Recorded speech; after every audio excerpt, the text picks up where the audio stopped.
The air on the bridge of the supercarrier Aegis was thick with smoke and panic. Red alarm lights spun, throwing frantic shadows across the faces of the crew. Commander Leo Cruz gripped the command console, his knuckles white. "Report," he barked, his voice rough. "They are inside the ship, sir," a young officer named Kyle yelled over the blaring sirens. "The security drones, they just turned on us." It was like a ghost in the machines. On the main screen, internal camera feeds showed chaos. The ship's own automated turrets fired down corridors filled with fleeing crew. Metal drones, once protectors, now cut down men and women with cold precision. Explosions rocked the hull from the outside. The enemy fleet, the hegemony, hung in the blackness beyond, silent and unstoppable. Then a new alert flashed. Cruz saw it, and his stomach dropped. A single black shuttle, shaped like a blade, had docked with a breached hangar bay. They were not just destroying the Aegis from a distance. They were coming aboard to finish the job. "All internal security teams to Hangar Bay 7, Cruz ordered, but his voice lacked its usual force. He knew it was too late. The bridge doors were sealed, but the banging against them was getting louder. The ghost was at their door. He made a decision. It was a last, desperate move. His fingers flew over a secured panel, inputting a code that had not been used in decades. It was not a call to the fleet. It was a call to a ghost of their own. The screen displayed a single word: Cerberus. He hit the execute button. A low-powered, tight-beam signal shot out into the void, aimed at a remote, forgotten sector. On a small, dusty moon, in a simple farmhouse, an old man sat at a wooden table. He wore a worn flannel shirt and held a warm mug of coffee. The quiet of the morning was broken by a soft chime from an old COM unit on the wall. He looked at it, his eyes tired, read the short message. He saw the identification code, Aegis. He sighed a deep, weary sigh.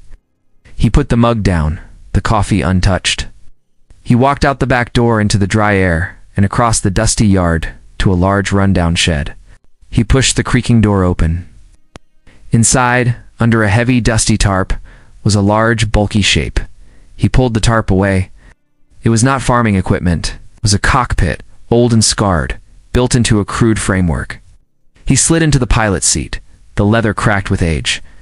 His hand, calloused and steady, reached out and pressed a single weathered red button. Aboard the dying Aegis, the tactical screen was a mess of red enemy icons. The banging on the bridge door was now accompanied by the high-pitched whine of a laser cutter. Commander Cruz closed his eyes, ready for the end. "Sir," Kyle said, his voice shaky with confusion, "I am getting a new signal. It is small, fast, very fast." A new icon appeared on the edge of the screen. It moved at an impossible speed, weaving through the debris of destroyed fighter craft. It did not identify as friendly. Its transponder broadcast a simple 3-digit code, 926. Kyle's face went pale. He looked from the screen to his datapad, pulling up an old file from his academy days. "Sir, the professor's briefings. The old legends, that code. That is the transponder for one of the mythical war gods. From the dark corner of the bridge, where he was calmly cleaning his rifle, a grizzled old sergeant major named Frank spoke without looking up. His voice was a dry rasp. War gods? He scoffed. Kid, that is just my Uncle Bob." The bridge was silent for a second, everyone staring at the old sergeant major. Frank ignored them, slamming a magazine into his rifle with a sharp click. On the screen, the small blip moved. It weaved through a storm of hegemony fire. It did not shoot back. It just moved, a ghost in the machine of war. "Contact is engaging," Kyle said, his voice tight. The blip, labeled Rust Bucket on its own signal, finally acted. It fired a single precise shot. The shot did not hit a ship. It hit a large piece of wreckage from a destroyed Aegis fighter. The debris spun, colliding with a hegemony frigate. The frigate's engine flared and died. A chain reaction of small explosions tore down its side. "He is using our trash as weapons," Cruz whispered. Frank moved to the commander's side. "We need to get to that hangar, the one with their shuttle. Bob will head there. It is the only real threat left inside." Cruz nodded. "Take a team, take Kyle." Frank gestured to the young officer. Kyle grabbed a sidearm, his hand shaking slightly. They moved out of the bridge into a nightmare. The corridor was filled with smoke. The bodies of crewmen lay where they fell. The air smelled of ozone and blood. Security drone rounded a corner, its weapon arm raised. Frank did not hesitate. His rifle barked once. The drone sparked and crashed to the floor. "Stay close," he grunted to Kyle. They moved fast, heading down toward the main hangar decks. Over a private channel, Frank's cum crackled. Ow. A rough, familiar voice came through. "Frankie, corridor C12 is clear. Take the service ladder. Avoid the main artery. It is crawling." Kyle's eyes went wide. "He can see us? He can see the whole ship?" Frank kicked open a service hatch.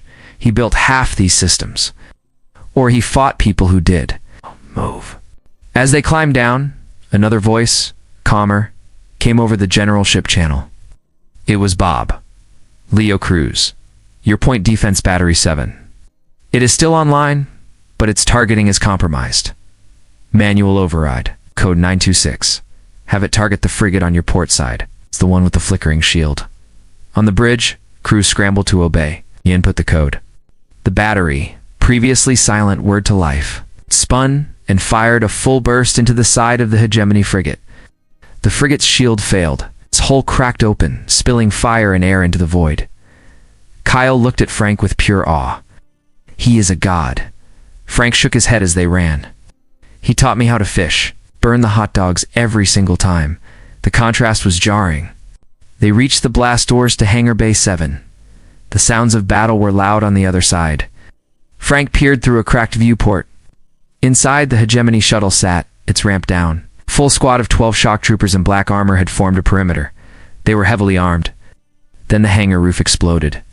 A burning ejection pod smashed through the metal and ceramic. A parachute deployed, slowing its fall just enough. It hit the deck with a hard clang. The pod hissed open. An old man in a simple flight suit, now stained with soot, climbed out. He held a heavy pistol in one hand. He was surrounded. He stood alone in the center of the hangar, the troopers tightening their circle around him. Bob looked past their raised weapons. He looked directly at the viewport, where Frank and Kyle were watching. He gave a small, quick nod. Then he moved. Frank slammed the control to open the blast doors. They groaned apart. He and Kyle rushed into the hangar, rifles raised. What they saw was not a firefight, it was a slaughter. Bob moved like water. He did not stand and shoot.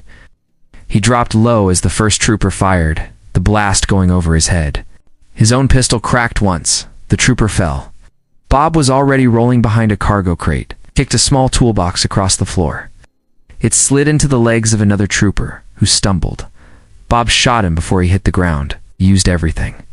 A ricochet off a ship's hull hit a third trooper in the neck joint of his armor. He used the sound of their own guns to mask his movements. It was a ghost in the room with them. Frank and Kyle opened fire from the entrance, drawing the attention of half the squad.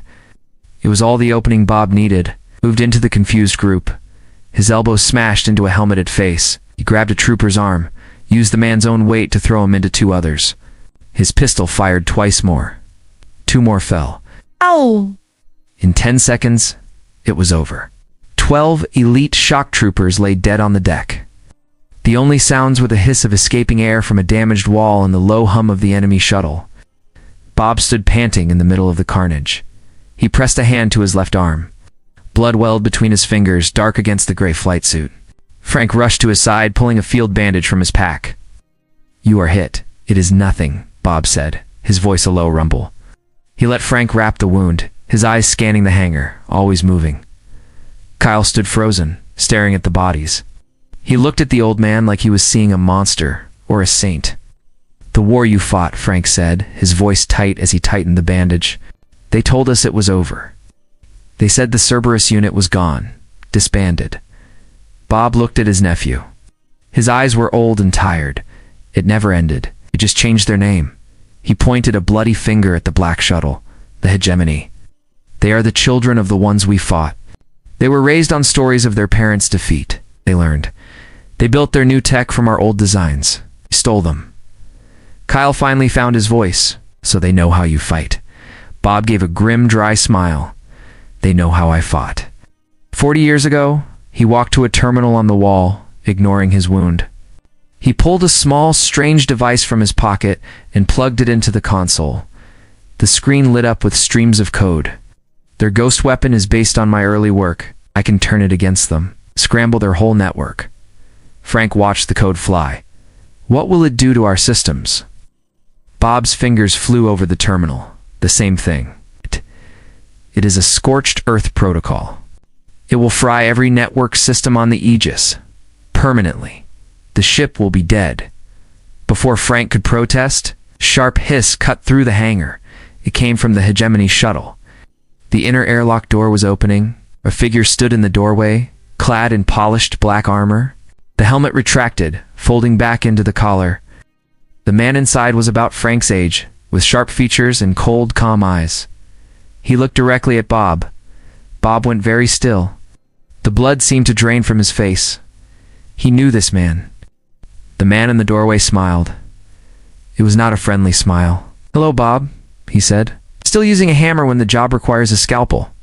The man in the black armor took a step forward. His name was Eli Vance.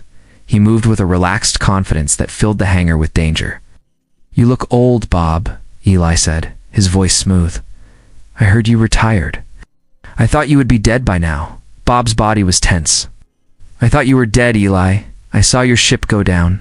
"It did," Eli replied. "They pulled me from the wreck. They showed me the flaw in our cause. The weakness of your methods." He gestured to the silent hegemony fleet on the view screen. "This was not an attack. It was a trap. For you, alas, Cerberus Hound." While Eli spoke, Frank slowly moved his hand, signaling to Kyle. They began to creep along the wall, using wrecked equipment for cover. They were flanking him.